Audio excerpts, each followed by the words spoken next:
ভাবি ভাবি না, ভাবি আমার মুখ জ্বলে যাচ্ছে, ভাবি ভাবি ভাবি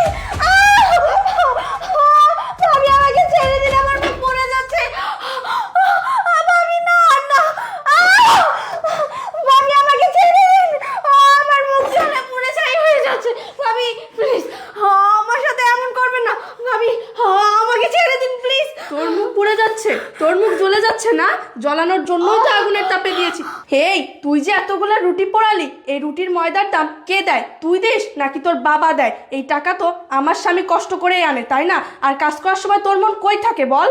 ভাবি ভাবি আমাকে ছেড়ে দাও প্লিজ, আমি বুঝতে পারিনি যে এতগুলো রুটি পড়ে যাবে, আমি বুঝতে পারলে এরকম করতাম না, তাছাড়া আমি তো কখনো রান্না করিনি, এইখানে এসে প্রথম রান্না করছি, তাছাড়া আমি তো এখানে আসছি পড়াশোনার জন্য, ভাইয়া আমাকে বলেছে এখানে শুধু পড়াশোনাই করতে, কোনো কাজ করতে না, তারপরেও তোমরা আমাকে দিয়ে কেন কাজ করো? ভাবি বাসার সমস্ত কাজ আমার করতে হয়, পড়াশোনা করতেই পারি না, আর আমি যদি পড়াশোনা না করি তাহলে আমার ফিউচারে কি হবে? ভাবি আমাকে ছেড়ে দাও।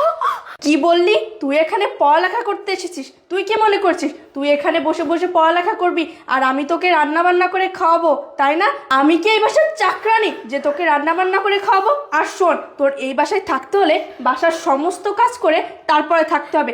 আর কি বললি তোর ভবিষ্যৎ?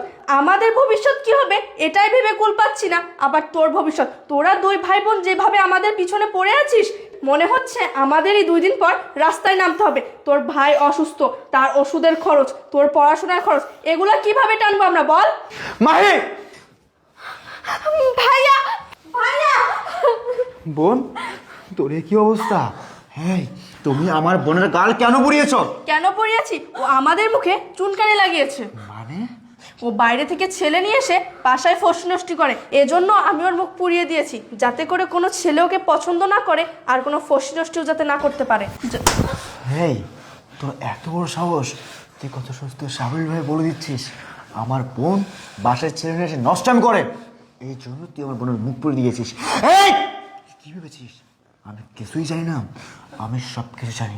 আমি এতক্ষণ দরজায় দাঁড়িয়ে দাঁড়িয়ে আমি তোর সব কাণ্ড কীর্তি নিজের চোখে দেখেছি। এই, তোর এত বড় সাহস হয় কী করে? তুই আমার বোনের মুখ পুড়ে দিয়েছিস। কেন দিয়েছিস? কারণ আমার বোন সামান্য কয়েকটা রুটি পুড়ে ফেলেছে বলে, তাই না? এই, আমার বোনকে আমি এই বাসায় কি কাজ করার জন্য এনেছি? শুধু তাই না, তুই আমার বোনকে দিয়ে এই বাসার সমস্ত কাজ করাস। এই, তোর সাহস দেখে আমি অবাক হয়ে যাচ্ছি। এই বাড়িতে কি কাজের লোকের অভাব? তুই আমার বোনকে দিয়ে কেন কাজ করাস? আমার বোন তো এই বাড়িতে কাজ করার জন্য আসেনি, আমার বোন এই বাড়িতে এসেছে লেখাপড়া করার জন্য। তুই কি জানতি না এই পৃথিবীতে আমার বোনটা ছাড়া আমার আর কেউ নেই? আমি আমার এই বোনটাকে কতটা ভালোবাসি তুই জানিস না? আমি আমার বোনকে আমার জীবনের থেকে বেশি ভালোবাসি, আর আজকে তুই আমার সে কলজায় হাত দিয়েছিস, তুই আমার বোনের গাল পুড়ে দিয়েছিস। এই গাল পুরোনো যে কতটা যন্ত্রণা, কতটা বেদনা, সেটা আজকে আমি তোকে হাড়ে হাড়ে বোঝাবো। এখন আমি তোকে আমার বোনের মতো গাল পুড়ে দিব। চল না আশিক, আশিক, আশিক, আশিক না, আশিক না, আমার মুখ পুড়ে যাচ্ছে, আশিক, আশিক না, আমার মুখ পুড়ে যাচ্ছে, আশিক, আশিক, আশিক, আমার না, আশিক, আমার মুখ পুড়ে যাচ্ছে, আমার মুখ জ্বলে যাচ্ছে। এই দেখেছিস গাল পুরনো কতটা যন্ত্রণা, কতটা বেদনা? তুই আমার বোনকে এইভাবে মানুষের মতো তার গালটা পুড়ে দিয়েছিস। এই, তুই আমার বোনের গালটা পুড়িয়েছিস, আর সাথে আমাকে কি বললি? আমার বোন আমাদের মুখে চুলকানি লাগাচ্ছে, তাই না? আমার বোন বাইরে থেকে ছেলে নষ্টামি করে, তাই না?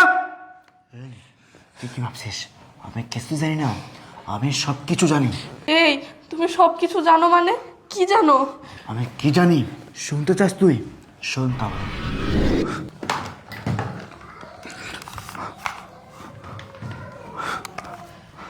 হ্যালো ভাইয়া। হ্যাঁ বল। ভাইয়া তুমি কি ব্যস্ত? তোমার সাথে আমার কিছু কথা ছিল। না রে পাগল, ব্যস্ত না, কি বলবি বল। ভাইয়া তুমি তো জানোই আমার 2টা পা অচল, আমি চলতে ফিরতে পারি না। আমি মনে হয় তোমাদের বাসায় বোঝা হয়ে গেছি, তাই না ভাইয়া? শ্রাবণ, তুই এসব কি কথা বলছিস? তুই কি পাগল হয়ে গেছিস? তুই আমার ভাই, তুই আমার বাড়িতে থাকবি না কোথায় থাকবি, তুই আমার কাছে বোঝা কেন হবি বল? ভাইয়া আসলে তুমি তো আমাকে অনেক ভালোবাসো।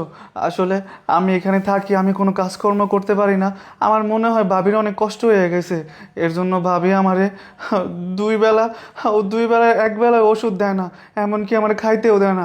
আমি নয় ভাই, আমার কথা বাদ দিলাম, আমি অসুস্থ মানুষ, কিন্তু ওইদিকে আমাদের ছোট বোন ইপ্তি, ওর তো সামনে পরীক্ষা, তুমি জানোই ভাইয়া, ওরও তো পড়ালেখা করা দরকার, কিন্তু ভাবি সেই সময়টা ওরে দেয় না, সারাদিন বাড়ির কাজ করায়। এমনকি আজকে রুটি বানাইতে দিছে, সেই রুটিটা পর্যন্ত ও বেলতে পারে নাই বলা, ও ভাজতে পারে নাই বলা, ওরে যা ইচ্ছা তাই বলে বকা দিতেছে, ওর গায়ে হাত তুলতেছে। তুই এসব কি বলতেছিস? হ্যাঁ তুই ভাইয়া, যা যা বলছিস সব কি সত্যি ভাই? হ্যাঁ ভাইয়া সত্যি। ভাইয়া এখনো ইপ্তি চিৎকার চেঁচামেচি করতেছে পাশে থেকে, আমি সহ্য করতে না পাইরা তোমারে কল দিছি ভাইয়া। আচ্ছা তুই কোনো চিন্তা করিস না, আমি এক্ষুনি বাসায় আসছি, তুই নিশ্চিন্তায় তুই তো রুমে থাক, তারপর বাকিটা আমি বাসায় এসে সবকিছু দেখছি। আচ্ছা ভাইয়া, তুমি তাড়াতাড়ি আসো। হ্যাঁ আচ্ছা ঠিক আছে। শুনলি, আমার ভাবতে অবাক লাগছে, আমি তোর মতো কাল লাগানিকে নিয়ে এতটা বছর আমি সংসার করে গেছি, সে কিনা আমার প্যারালাইসিস ভাইটাকে পর্যন্ত ছাড় দেয়নি, তার সাথে অন্যায় অত্যাচার করতে একটা বার তো বিবেকে বাঁধলো না। এই তুই এমন জঘন্য কাজ কিভাবে করতে পারলি? আমার ভাই আমার বোনের সাথে দিনের পর দিন অন্যায় অত্যাচার করতে। এই তুই কি জানতি না আমার ভাইটা প্যারালাইসিস, তাকে সময় মতো ওষুধ খাওয়াতে হয়, সময় মতো তার যত্ন নিতে হয়। আমি তোকে কেন বিয়ে করেছিলাম? আমি তোকে বিয়ে করেছিলাম এই জন্যই যে আমার এই ভাই আর আমার এই বোন ছাড়া আমার এই পৃথিবীতে কেউ নেই। আমার বোনটা লেখাপড়া করার জন্য আমার বাড়িতে আসছে, আমার সেই বোনটাকে তুই অন্যায় অত্যাচার করছিস। আমার যে ভাইটা বিছানা থেকে উঠতে পারে না, আমার সেই ভাইটাকে তুই ছাড় দিসনি। আমার সেই ভাইটার সাথে তুই অন্যায় অত্যাচার করে যাচ্ছিস, তাকে ঠিকমতো ওষুধ খাওয়াস না, তাকে তুই ঠিকমতো যত্ন নিস না।